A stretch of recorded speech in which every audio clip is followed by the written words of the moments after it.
Python provides many utilities for the developer. Today let's talk about 4 such modules: this, tabnanny, profile, and PDB.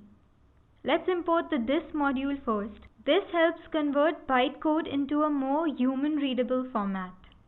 This is a function add. It defines values a and b, then adds them and stores the result in C. It then prints the addition. Add prints 7. Let's call this on this. It compiles this code, disassembles the bytecode, and prints the output to stdout. So these are the instructions it performs internally to perform this simple addition.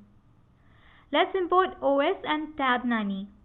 Tabnanny checks code for ambiguous indentation and weird combinations of tabs and spaces. Let's move to documents. This has a file nannydemo.py. Let's set the verbose flag to true so we get verbose messages. Now check this file and you get a clean bill of health, meaning the code is fine. cProfile lets us perform profiling to find out bottlenecks in our code. This is a way to understand which parts of our code take the longest. Let's profile this function's definition. In the output, we get the number of calls made, total time spent on a function, time per call, cumulative time spent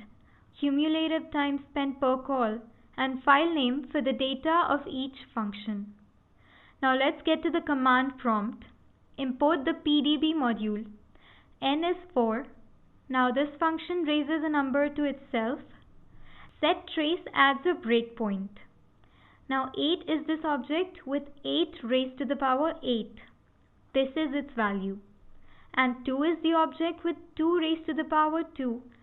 This is its value. And these are 4 common utilities with Python.